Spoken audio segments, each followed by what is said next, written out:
खोसा साहब, supreme court के सामने मामला है, अब क्या होगा? जब तक कोर्ट इसके ऊपर फैसला नहीं करेगी तो पुराना ही लॉ प्रिवेल करेगा या सुप्रीम कोर्ट उससे पहले फैसला ले सकती है? क्या होगा?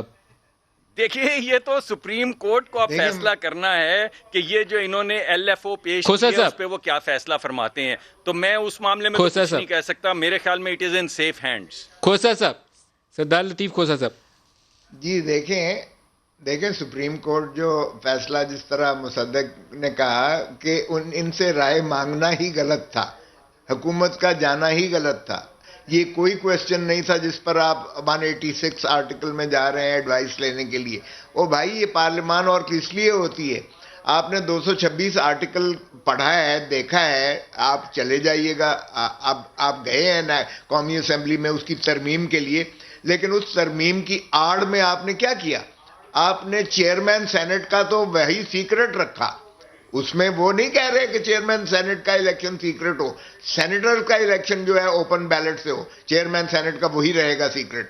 दूसरी बात, आपने इसकी आड़ में ड्यूल नेशनल्स को भी आर्टिकल 63D में भी आपने अमेंडमेंट जो है वो बीच में घुसेड़ दी। जो अब आप बिल लेकर गए, आईनी तरमीम का बिल जो है कौमी असेंबली में जो लेकर गए, उसमें आपने ये भी दाग दिया ये भी साथ।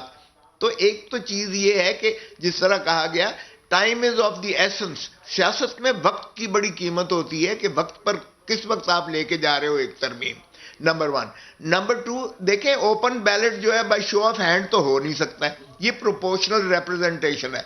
मलिक साहब, आपको पता है एक सेनेटर ने कितने वोट देने होते हैं? मैं 20 साल पाकिस्तान बार काउंसिल का मेंबर रहा हूं, 2 दफा सेनेटर रहा हूं। सर, वो इन राइटिंग आप नंबर 1, नंबर 2, नंबर 3 प्रेफरेंसेस लिख के दे सकते हैं।